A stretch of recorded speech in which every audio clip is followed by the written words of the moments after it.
하나님, 크고 작은 일들이 많이 지나갔습니다. 1년을 돌이켜 봤을 때 무능했던 시간도, 좀 더 주님을 찾아 나갔던 시간도 모두가 조용한 가운데 돌아보니 크고 작은 일들 하나님 아버지 주께서 베푸신 식탁이었던 것을 감사합니다. 이제 성탄을 앞둔 저희들의 마음은 아기 예수와 같이 순전하고 깨끗하고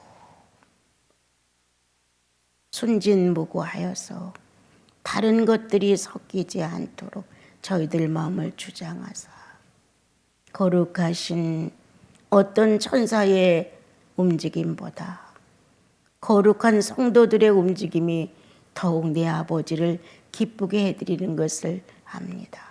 주님, 성도들의 마음이 묵은 마음을 다 벗어버리고 살아있는 산뜻한 마음으로 주님을 섬기게 하옵소서.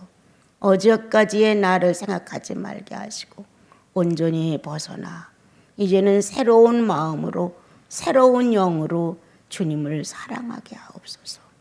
예수님의 이름으로 기도합니다. 아멘.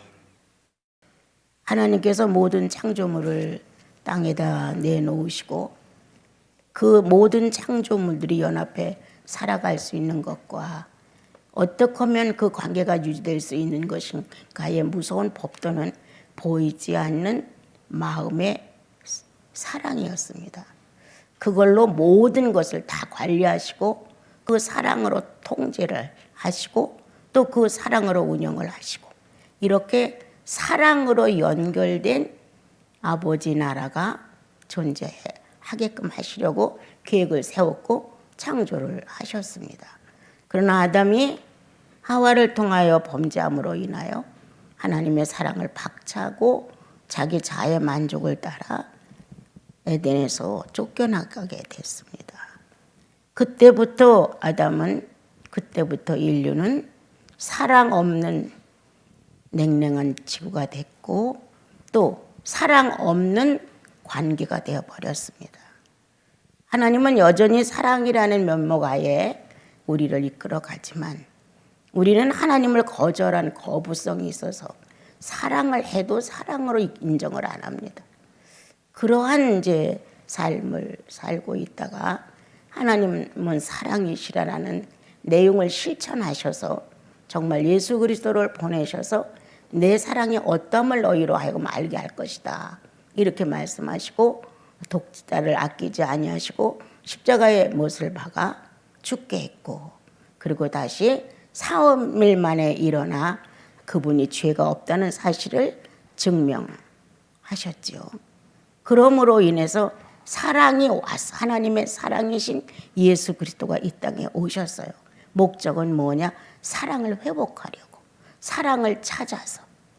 그래서 하나님을 등지고 사랑이 없어서 아주 냉각된 현실을 살아가고 있는 그 많은 사람들 모두가 거의 다 죄에 충실하고 죄에 열중하고 죄인의 모습에 만족감을 느끼며 살고 있었는지도 모릅니다.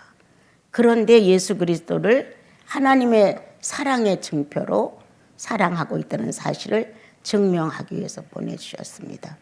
그때부터 지구는 따뜻해지기 시작했고 인류는 정말 그때부터 온기를 느끼면서 이제 만파 막 퍼져나가서 하나님은 사랑이시래, 하나님은 사랑이시래 이렇게 사람의 입술의 언어로 나간 게 아니라 행동으로 하나님께서 예수를 보내셔서 예수 그리스도를 통해서 거듭난 영혼들의 증표가 하나님은 사랑이시래 구원받은 증표가 외치는 소리가 바로 하나님 아버지 한다든가 아니면 내가 죄로부터 용서를 받았습니다 한다든가 하나님 나를 왜 이렇게 사랑하셔요 라는 어떤 감각이 일치되는 순간은 하나님은 사랑이시라는 언어를 겉으로 형상화시켰다. 그래서 구원받은 사람은 누구에게나 똑같은 내용이 들어있는데 하나님은 사랑이시라는 것을 실상화시킨 실상 만들어낸 표본으로 우리가 존재한다. 그래서 이제 어제 라합을 얘기하면서 그는 사랑에 목말랐고, 그것도 인류에서 어떻게 인간이 육체를 가지고 살아가느냐의 어떠한 의미가 아닌 자기 영혼 깊은 곳에서부터의 갈망이 일어나고 갈증이 일어나는데 해결할 수 없음을, 그래서 비참하고 초라하고 정말 천박하고 이렇게 아주 인간의 가장 밑바닥에 극치를 달리고 있던 그녀, 그렇게 인류는 몹쓸 모습으로 살아가고 있었지만 거기에 예수께 소리를 주셨습니다. 어느 날 요한은 그리스도를 보면서 말씀하시기를 세상 죄를 지고 가는 어린 양을 보라, 이렇게 큰 음성으로 우리에게 전달을 해 주셨습니다. 그러므로 그가 이제 그 사랑에 헐떡거리고 사랑에 갈망하고 사랑에 배고프고 사랑에 목말랐던 현실이 하나님의 사람을 만남으로 인하여 평안으로 모든 걸 끌어안게 됐습니다. 평화와 평안으로, 그리고 신적 존재의 충만함이 그 영혼을 몽땅 채웠습니다. 여러분, 우리는 예수 그리스도를 만나서 밑바닥을 핥고 있는 이 사랑의 갈증을 우리는 받았습니다. 뭐가 부러운지, 뭐가 갖고 싶은 건지 도저히 난 이거 이해가 안 되는 거예요. 그리스도를 만난 이후에 우리들의 삶은 어떻게 하면 그리스도를 바로 배우느냐, 어떻게 하면 그리스도의 현실을 만드느냐, 어떻게 하면 조금이라도 예수를 닮았다는 모습을 표현할 수 있느냐가 마음의 고민이고 탄식이고 갈망이고, 그렇지 뭔가 다른 거를 찾아서 채우려고 하는 마음은, 난 정상 예수 그리스도를 구주로 모셨다면 난 아니라고 생각해요. 바울은 자신 있게 배설물이야, 이렇게 말했단 말이에요. 그 배설물을 찾아 우린 또 노력하는 사람들인가? 그럼 아니죠. 그럼 그리스도의 구속이 능력이 없거나 그리스도를 통하여 구속을 받지 못했다는 증거죠. 그거는 그가 배설물로 여겼느냐, 나 또한 배설물로 여긴다. 내가 왜 배설물로 여길 수 있느냐, 그건 내 힘이 아니다. 내 속에서 죽음을 이기신 그리스도의 부활이 현실을 살아가는 이 모든 조건을 우상화시킬까 봐 주님은 우리 안에다가 배설물로 여길 수 있는 능력을 넣으셨다는 거예요. 내가 배설물로 여기려고 노력하는 게 아니라 우리가 주님을 찾지 않기 때문에 그와 같은 비밀스러운 하나님의 구체적인 방법을 얻어내지 못하고 있는 것뿐이죠. 오늘도 주님을 찾느냐? 그럼 너는 현실을 배설물로 여길 수 있어. 오늘도 너는 그리스도 앞에 나가 예수 그리스도에 대해서 더 알고 싶다고 기도를 올리고 있느냐? 성령은 반드시 네가 살고 있는 현실을, 육체의 물질을 배설물로 여길 수 있게 하실 것이다. 이건 그분의 능력이에요. 죽음으로 끝났으면 현실을 배설물로 여길 수 없습니다. 부활로 일어났기에 현실을 배설물로 여길 수 있는 그리스도가 나와 여러분의 구세주가 되심으로 나와 여러분의 영혼 안에는 본능적으로 깔려있다. 물질의 현실을 배설물로 여길 수 있는 능력이 와 있다는 거예요. 왜 이런 걸 우리는 안 찾느냐? 무엇을 구하기에, 무엇을 그렇게 열망하기에 하나님이 우리에게 넣으신 그 비밀스러운 내용들에 대하여 무지한 거예요. 이제 이렇게 어제 희생, 라비, 공허해서, 허무해서, 허탈해서, 채울 수 없어서 그러한 인류를 놓고 그리스도는 오셨다. 우리가 바라는 그리스도가 아니라서 때때로 우리들의 마음은 주님을 향해서 트집을 잡을 수도 있지만 내가 바라는 예수가 아니었기에 내게 효력이 있었다는 겁니다. 내가 바라는 예수였다면 물질로 돌아갔을 것이다. 그런데 내가 바라는 예수 그리스도가 아니라 하나님이 원하시는 예수 그리스도라서 영생으로 시작해서 영생으로 마치셨습니다. 이게 얼마나 귀한 비밀인가 싶습니다, 여러분. 그래서 이제 사랑의 갈증을 느끼고 사랑에 허우적거리는 인류를, 그 사랑의 만족감을 주님은 채우기 위해서 나사렛 예수를, 자아의 본능을 못 박았다. 우리가 찾고 있는 헛된 사랑의 모습을 예수 그리스도는 몸으로 못을 박으면 아무것도 아니야. 이렇게 없어지는 거야. 이렇게 죽는 거야. 이렇게 허무하다는 현실의 모든 것들을 실감 있게 자신을 못 박아 사망에다 넘겨주었다는 이 사실이 사랑을 개척해 놓으셨다. 이제 이 사랑을 깨닫는 자, 이것을 받는 자들은 내가 존재하는 것은 사랑 때문이야.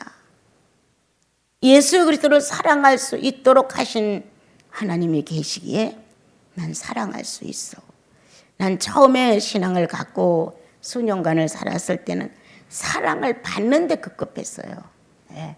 어떻게 하면 조금이라도 더 주님을 감각할까? 어떻게 하면 기도를 더 많이 해서 그 기도 속에서 성령이 나에게 의식시켜주는 것들을 내가 모아볼까?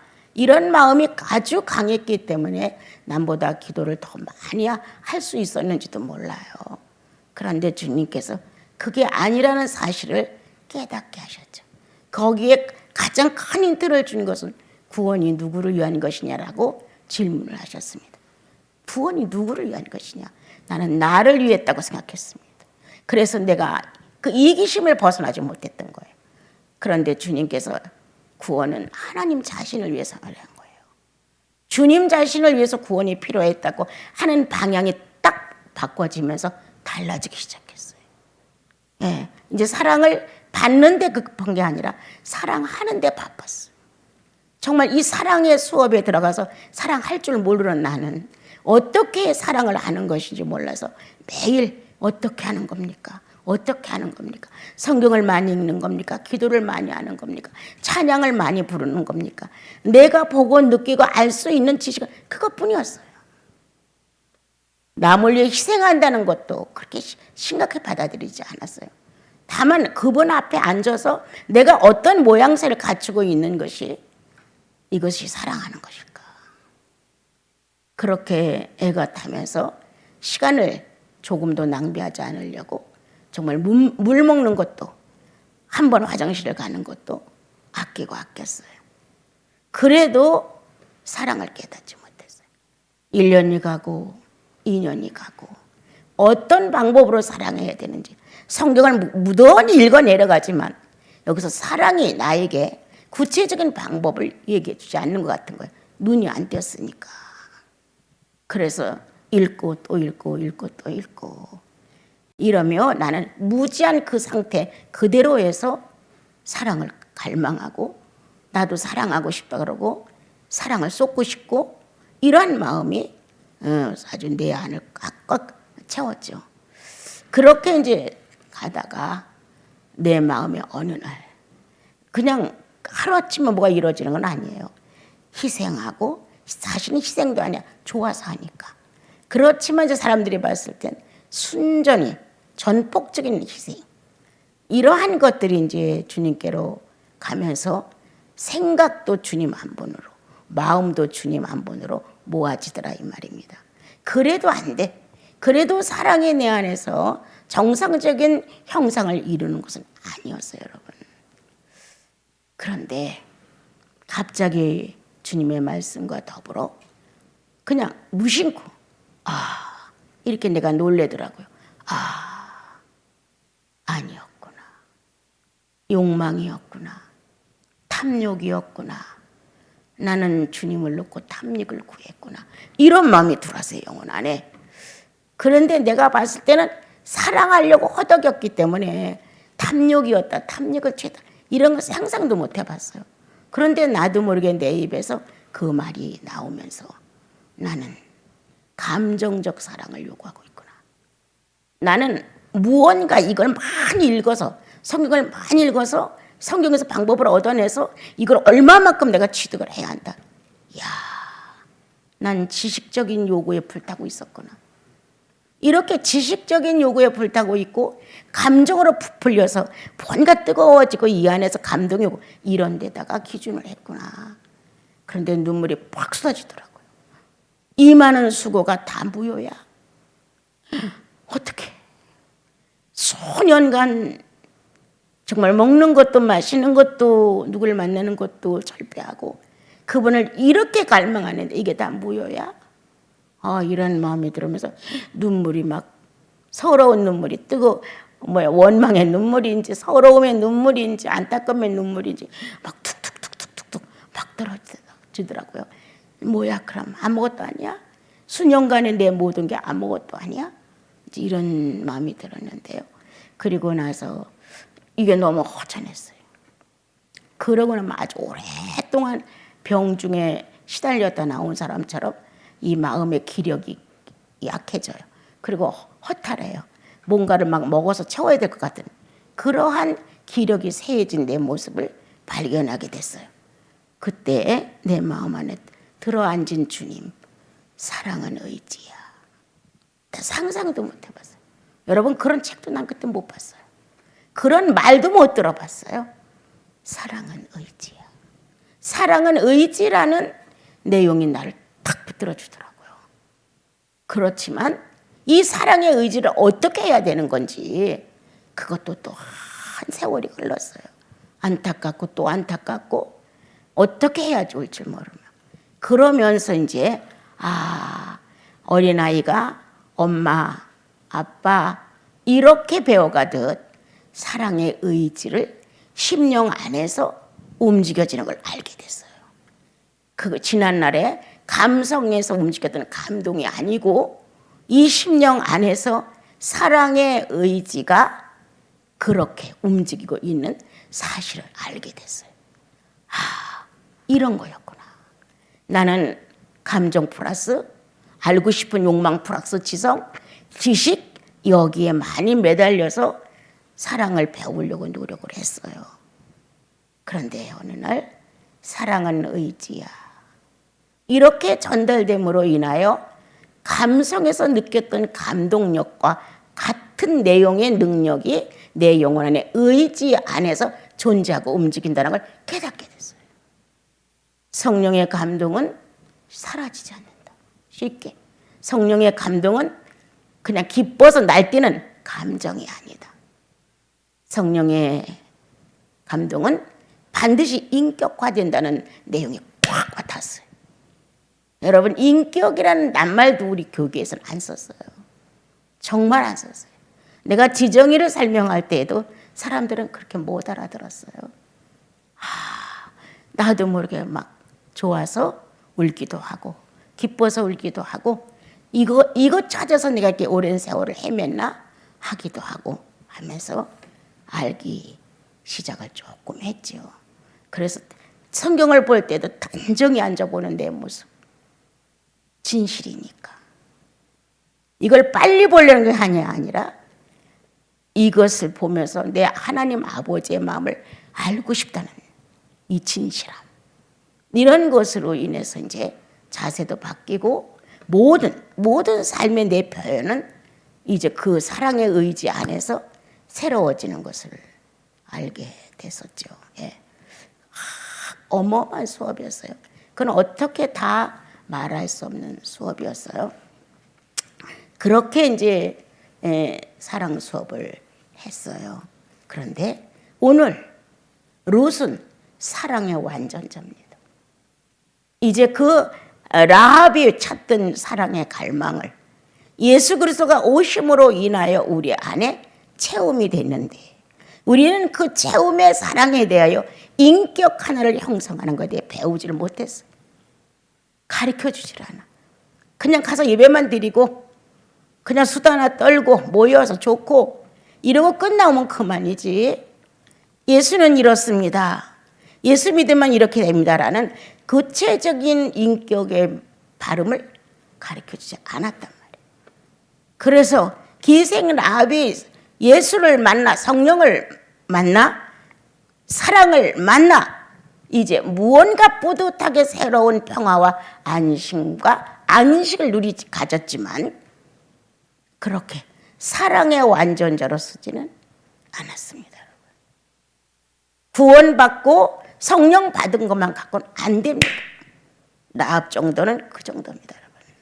그래도 월등한 여자입니다. 월등한 여성이에요. 월등한 선배님이에요. 우리들의.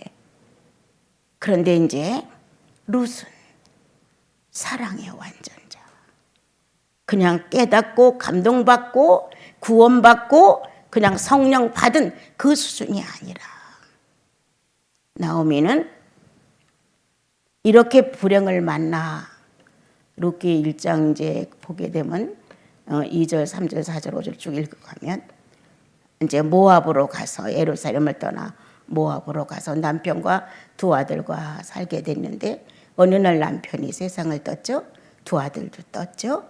그리고 며느리 둘만 남았다는 사건이 나오죠.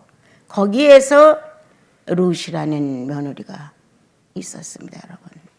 그 이제 더 이상은 난 이 땅 이방 국가에서 내가 살아갈 수 없어. 난 돌아갈 거야. 이렇게 결론을 내린 나오미가 두 자부에게 너희들 갈 대로 가라. 나는 대를 이어줄 아들이 없다 이젠. 이렇게 자유를 선포해 주죠. 더 이상 매이지 마라. 그리고 더 이상 우리 가문의 며느리 과부로 남지 마라. 이렇게 정리를 해 주니까 며느리 하나는 갔죠. 그런데 룻이라는 여인은 가지 않았습니다, 여러분. 내가 어머니의 백성이 내 백성이고 라고 표현을 하는 룻의 성숙한 멋있음이 있습니다. 이거는 네 나라 내 나라, 이방인이야 유대인이야 헬레인이야 성민이야 이런 관계가 아닌 민족의 편견의 견해를 떠난 거예요. 하나님은 하나이십니다. 이것은 바로 룻의 마음 안에 유일신이 존재했다는 거예요. 한 분이십니다. 이렇게 유일신이라는 것을 그럼 어디서 배운 걸까? 어디서 힌트를 얻었을까? 그는 이방 여인이었습니다. 신이 하나도 아니고 얼마나 많은 나라에 속해 사는 사람이에요. 유일신을 믿는 것은 나오미예요. 그 가족은 예루살렘 유대 나라에서 왔기 때문에 그들은 유일신이었어요. 룻은 유일신을 알았다는 거예요. 내 시모가 본고장으로 돌아가는 것은 자기 민족으로 돌아가는 것은 자기의 여호와께로 돌아가는 것이다. 내 어머니가 섬기는 유일신 이거에 대하여 그는 굳은 마음을 갖게 됐다는 사실이에요. 그건 신앙 고백이에요. 내 어머니의 유일신이 내 유일신입니다. 이렇게 아주 단정하여 말을 하지요. 시어머니는 예루살렘으로 돌아와서 룻에게 여러 가지를 표현해 줍니다. 이렇게 해라, 저렇게 해라. 그런데 한 번도 거역을 하지 않는 효성. 유일신을 섬기는 시어머니 나오미는 자기에겐 하나님이야. 구세주야. 그래서 그분이 시키는 것은 아니오가 없었다는 거야. 그는 여성으로서 이방 여인으로서의 순종성을 등장시켰습니다. 그렇게 다른 나라에 어색하고 바깥에 나가면 말도 다르고 한데 가서 보리 이삭을 미래 이삭을 주스라고 하는데도 여전히 가서 말없이 그걸 주웠습니다. 우리 같으면 창피해 부끄러워 자존심 상해 내가 여기까지 와서 이 짓을 해야 돼. 다 유대 민족인데 나만 모함 여인이야 하면서 얼마나 여러 가지 말로 변명을 하고 시모를 갖다가 불평하고 했겠어요. 이유가 없었어요. 그의 가슴을 철동같이 지켜주는 것은 유일신의 영역이었다. 나오미의 유일신 하나님 한 분을 섬기는 나오미의 절개에 있는 신앙을 이 룻은 관찰할 수 있었다. 시어머니는 내게 있어 하나님이야. 시어머니는 내게 있어 여호와야. 이렇게 마음을 먹었던 것입니다. 그러고 가서 그렇게 했죠. 어느 날 뜻밖의 낯가리가 쌓인 곳에 보아스가 잔다 하는데 너 거기 가서 발꿈치에 가서 자는 게 어떻겠니? 그래서 궁류를 입고 그와 인연이 됐으면 좋겠다. 그런데도 이해라고 했단 말이에요. 그게 있을 법한 일이에요, 여러분. 안 돼, 이건 안 돼. 그런데 불구하고 그는 이해가 됐습니다. 그래서 그 노적거리에서 자고 있는 그 보아스 발 밑에 가서 잠을 잤죠. 그때 보아스가 깨서 보니까 웬 여자가 누워있는 걸 보고 그에게 덮어주죠. 예, 감싸주죠. 수치를 가리워주죠. 그러면서 이렇게 해서 네가 여기 왔다 가는 것을 소문내지 않아야 되겠다. 이렇게 해줍니다. 어떤 것이 거기에 우리에게 교훈을 주는 것일까? 내가 아무리 못된 짓을 하고 아무리 양심을 꺼리게 하고 했어도 그리스도 발밑에 가서 자야 한다. 그 발밑에 가서 그분의 영음을 들어야 한다. 마리아는 발밑에 앉아 주의 말씀을 들었습니다, 여러분. 그렇게 자기를 낮추는, 자기를 겸손케 하는, 그래서 그 밑에 가서 상대가 어떻게 하든 시어머니의 명령이라 그것이 이루어지기를 갈망했다. 여기서 내가 태자 맞고 집으로 돌아가야지, 나는 이거 못해, 이게 아니야. 시어머니와 똑같은 마음이야. 우리 어머니가 이 남성으로부터 내가 공유를 입는 길을 원한다면 나는 어찌하든 시어머니의 목표에 내가 가담됐으면 좋겠다는 거예요. 주님은 중심을 살핀다고 우리에게 가르쳐 주십니다, 여러분. 그의 진실은 시어머니와 같았다.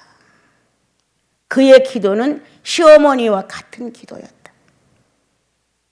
이렇게 한 방향으로 가서 움직여서 거기서 돌아오게 되지요.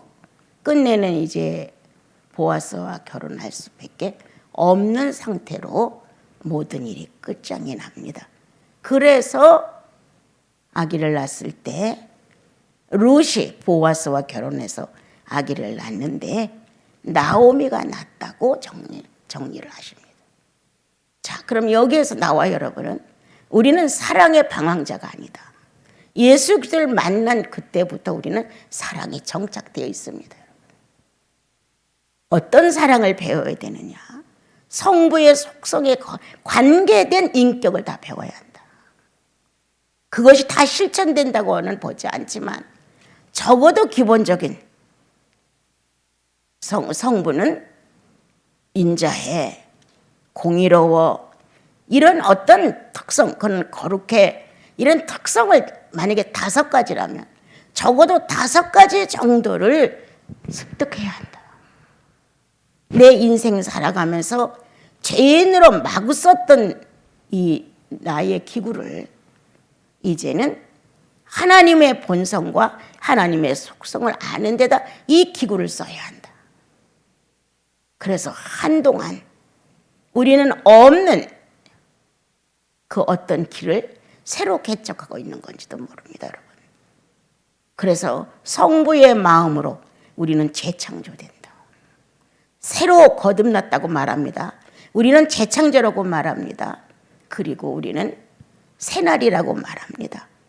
그런 의미가 있는 일들을 해야 됩니다.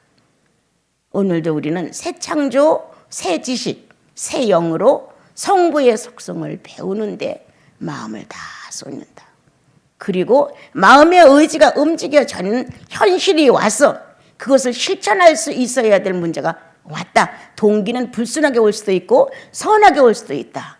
선하게 오는 것은 쉽게 응할 수가 있는데 아주 불순하게, 불결하게, 불의하게, 불쾌하게 오는 것은 어떻게 소화할 것이냐? 거의 못한다. 실패를 1번, 2번, 성경에 기록된 대로 7번까지 실패해봐라. 주님은 금을 풀무 가운데 넣어서 도가니에서 7번 연단한다고 되어 있어요.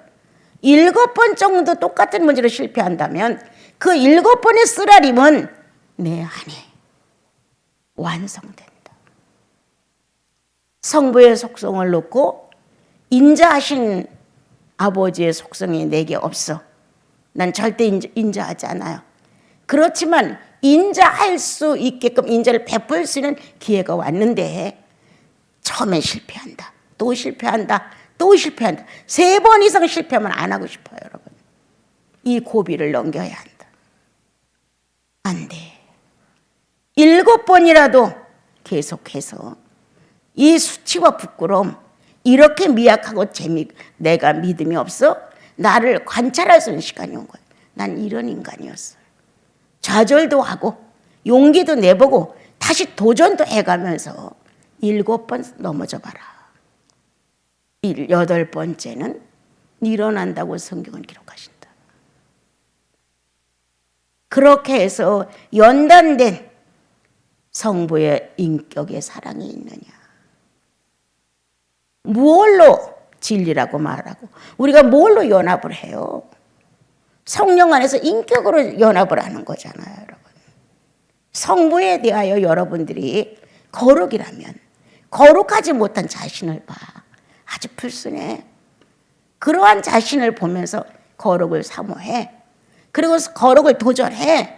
첫 번 실패, 2번째 실패, 3번째 실패, 낭망해. 4번째 실패가 되면 포기하고 싶어요, 여러분. 그런데 아니야. 부활이 올 때까지. 롯은 부활의 상징입니다. 올 때까지, 어떤 결과가 이루어질 때까지 롯은 합니다. 부활이에요. 사랑의 완전자예요. 예수 그리스도가 부활하지 않았으면 아무리 그가 구세주라고 해도 우리는 그를 신뢰할 수 없습니다.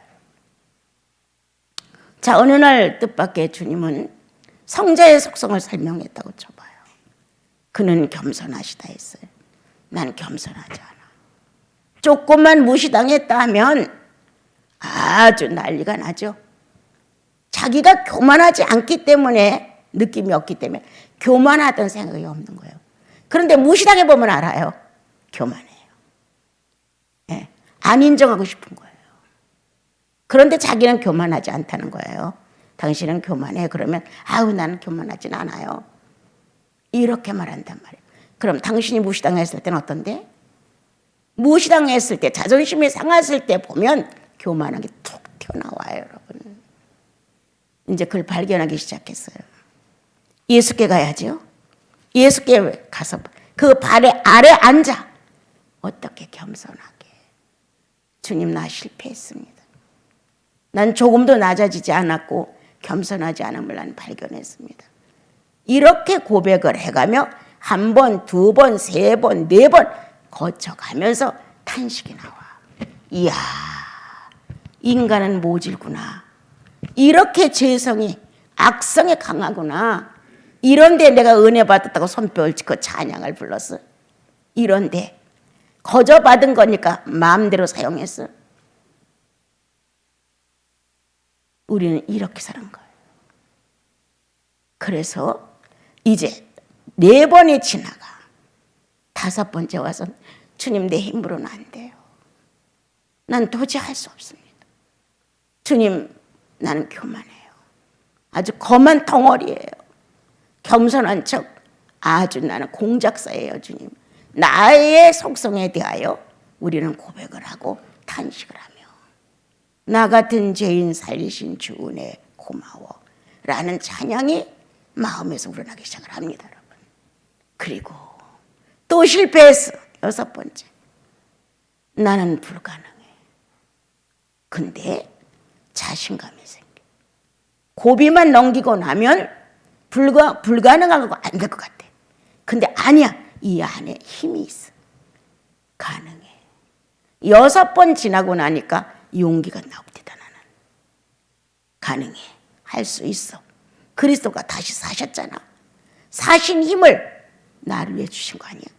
이런 마음이 오면서 나는 가능해. 7번째 시련이 오길 기다려집니다. 빨리 왔으면 좋겠다. 빨리 왔으면 좋겠다. 그러다가 정말 뜻하지 않은 채 또 문제가 왔어요. 자, 실패를 할 수 있을까? 6번의 진한 액이 빠지고 독소가 빠지고 악한 생각이 빠지고 탄식이 됐고 마음에서 거부를 했단 말이에요. 내 인격이 거부를 했어. 나 이거 싫습니다. 교만한 거 싫습니다 하고 거부를 했단 말이에요.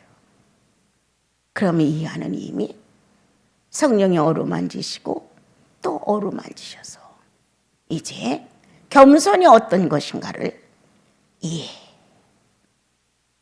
나도 모르게 화답이 돼. 그렇습니다. 옳습니다. 이렇게 자신도 모르게 긍정을 하는 거예요.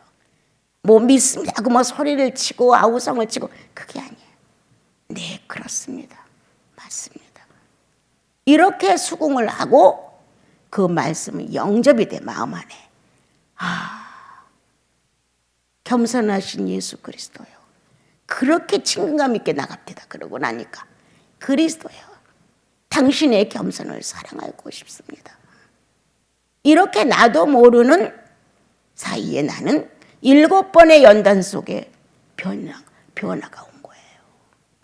이렇게 뭔가 그리스도의 속성에 대해 하나라도 내 걸 만들어야지. 예수 그리스도가 오셨는데 어떤 것과도 교제할 수 없어. 인격이 없어서. 하나님 아버지가 오셨는데 나라 하고 교제를 하려니까 아무것도 없어. 속성에 가태의 교제가 되지요. 성부가 가셔. 성자가 갔어. 두 분이 다 찾아왔으나 교제할 인격이 없으므로 할 수가 없는 거예요. 얼마나 많이 찬양 불렀니? 얼마나 많이 예수님 믿고 구원받으라고 했니? 얼마나 많이 그 나름대로 기도한다고 했니? 근데 뭐야? 아무것도 없어. 예수께서 오셨는데 보니까 아무것도 같이 만나 대화할 게 내용이 없어요. 성부가 하나님이 오셔서 나를 만나서 같이 대화를 하려고 하는데 인격이 하나도 안 돼 있어요. 이런 비참한 모습을 우리는 가져서는 안 된다. 예수 믿는 게 허황되게 잘못 비뚤어져 나가가지고 본질을 우리는 잊어버렸습니다. 여러분 성경에는 따라 이렇게 우리를 불러줍니다. 그런데 나오미의 문제는 며느리로 시작합니다. 며느리로 시작해서 어디로 갑니까? 딸로 갑니다. 그리고 어디로 갑니까? 사랑으로 갑니다. 나오미와 룻은 같은 격의 동등 아내 친구가 됩니다, 여러분. 이게 비밀이에요. 며느리였어. 엄격한 관계가 딱 정해져 있는 며느리와 시어머니였어요. 그런데 나오미보다 룻이 성장을 하는 거예요. 예? 룻이 성장을 하는 건 뭐냐? 나오미의 요구를 다 거절하지 은혜로 다 받았다는 거예요. 예. 그러므로 인하여 딸이 됐어 이제. 며느리보다 간격이 더 좁아지고 더 가까워지고 친숙한 딸이 됐어. 얼마나 거기에는 아름다움이 흐르겠어요. 며느리를 며느라기야 하는 거하고 딸아 이건 틀립니다, 여러분. 이 감각 자체가 틀립니다. 그런 관계를 유지했어요. 그렇게 살았어요. 어느 정도. 그런데 여기 와서 예루살렘으로 돌아와서 이제 어머니가 시키는 대로 모든 일을 다 정리하고 났었을 때 정리하여 마지막 보아스와 결혼해서 자식을 낳는 이런 가정의 막바지에 갔었을 때 친구였습니다. 얼마나 같은 수준이었냐 이거예요. 자, 딸에게도 말 못할 비밀이 있습니다. 며느리에게도 말 못할 비밀이 있습니다. 그러나 친구는 거의 없습니다. 절친한 친구들은 만나면 비밀이 없습니다. 그리스도 안에 들어있는 나와 여러분, 성령 충만하면 우리는 이 땅의 것들로 비밀을 삼지 않습니다. 비밀 없는 교제, 그리스도에 대하여 환히 가슴속에서 알려지는 교제, 나에 대해서 모르심이 없는 주님이 나만큼 측량해서 설명하시는 교제. 우리는 친숙한 친구가 되어야 된다. 요나단과 다윗이 그러한 우정관계로 벗이 되어서 아브람과 하나님이 벗이 되어서 하나님의 비밀을 내가 내 종 아브라함에게 숨기겠느냐? 안 숨겼죠. 다윗이 위험을 느꼈을 때 요나단이 죽을 각오라고 아버지를 배신하죠. 그리고 다윗을 살려보내주지 않습니까? 친구. 여러분, 하나님과 친구가 된 나와 여러분이 비밀이 너무 많은 거야. 자아가 아직도 너무 많이 수술거리면서 뭔가 하나님께 숨기고 싶은 거예요. 무화과잎이 지금도 줄줄이 필요해. 뭔가 예수께 숨기고 싶은 거예요. 얼마나 어리석으냐. 영혼을 감찰하시는 이가 성령이신데, 하나님의 깊은 곳을 통달하시는 게 성령이신데, 어떻게 성령을 속여서 나를 무마시키려고 무화과잎을 몇 개나 따서 끌고 다닙니까? 이럴 땐 이렇게 막아야지, 저럴 땐 저렇게 막아야지. 나와 여러분의 수준이 며느리입니까? 아직도 율법 안에서 뭔가 경계를 지켜야만 마음이 편안하고 된 것 같은 며느리 관계입니까? 조금 더 친숙해져서 딸이다. 이렇게 조금은 더 뭐가 소통이 되고 서로를 나눌 수 있는 그 정도 딸. 그리고 서로가 경계가 조금 없이 살아도 문제가 되지 않는 구원의 관계, 복음의 관계입니까? 이제 친구와 친구 사이, 연인과 연인 사이는 사랑 관계입니다. 사랑으로 되는 것입니다. 그러므로 이제 하나님께서는 나오미를 통하여 월등한 더 좋은 자식을 얻은 것이 룻입니다, 여러분. 그러므로 이 마지막 가는 여정에서는 누구를 낳았다고 그랬습니까, 여러분? 오벳을 낳았다고 안 합니까? 누가 나올 수 있는, 다윗이 나올 수 있는 문을 열어놓았습니다, 여러분. 그리스도가 오실 수 있는 길을 열어놓았습니다. 여러분, 죽으면 천국 간다고 하니까 재미가 없는 거예요. 그런데 여러분들이 실상 그리스도를 구원의 주로 모셨다면 죽어서 천국 가려고 하지 말고 살아서 같이 살으십시오. 살아서 오시는 주님을 기다리십시오. 내일 오실까 모레 오실까. 이렇게 기다림이 있는 게 성숙한 신앙입니다, 여러분. 오늘 룻은 사랑의 완전자, 사랑을 완성한 자, 예수 그리스도가 오실 수 있는 길을 열어놓은 자, 그리고 순전한 예로 며느리 등급에서 딸의 등급으로, 딸의 등급에서 연인의 등급으로 아내와 남편의 관계로 우정관계 친구처럼 동등을 같이 격과치를 맞춰가면서 사랑을 완성했다고 합니다. 그래서 룻을 생각하면 현숙한 여인 잠언 31편이 늘 생각되죠. 이방 여인에게 이렇게 값진 축복이 이루어진 것은 이해라는 순종이 그녀를 아주 높였다. 우리는 우리들의 자아에 대해서는 엄청 굴복을 잘합니다. 예, 아주 신나게 뛰어다니면서 예라고 말하지만 성령의 요구가 올 때는 우리는 예하지 않습니다. 거의 이 안에서 뻗입니다, 여러분. 참 신기한 본질이 들어있어요, 우리 안에는. 어떻게 그렇게 성령의 요구인 줄 알면서도 밀어버려. 다음에 하죠. 나중에 하죠. 이렇게.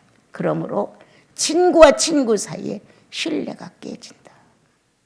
신뢰가 깨지는 거예요. 룻은 나오미의 결점을 보지 않았다.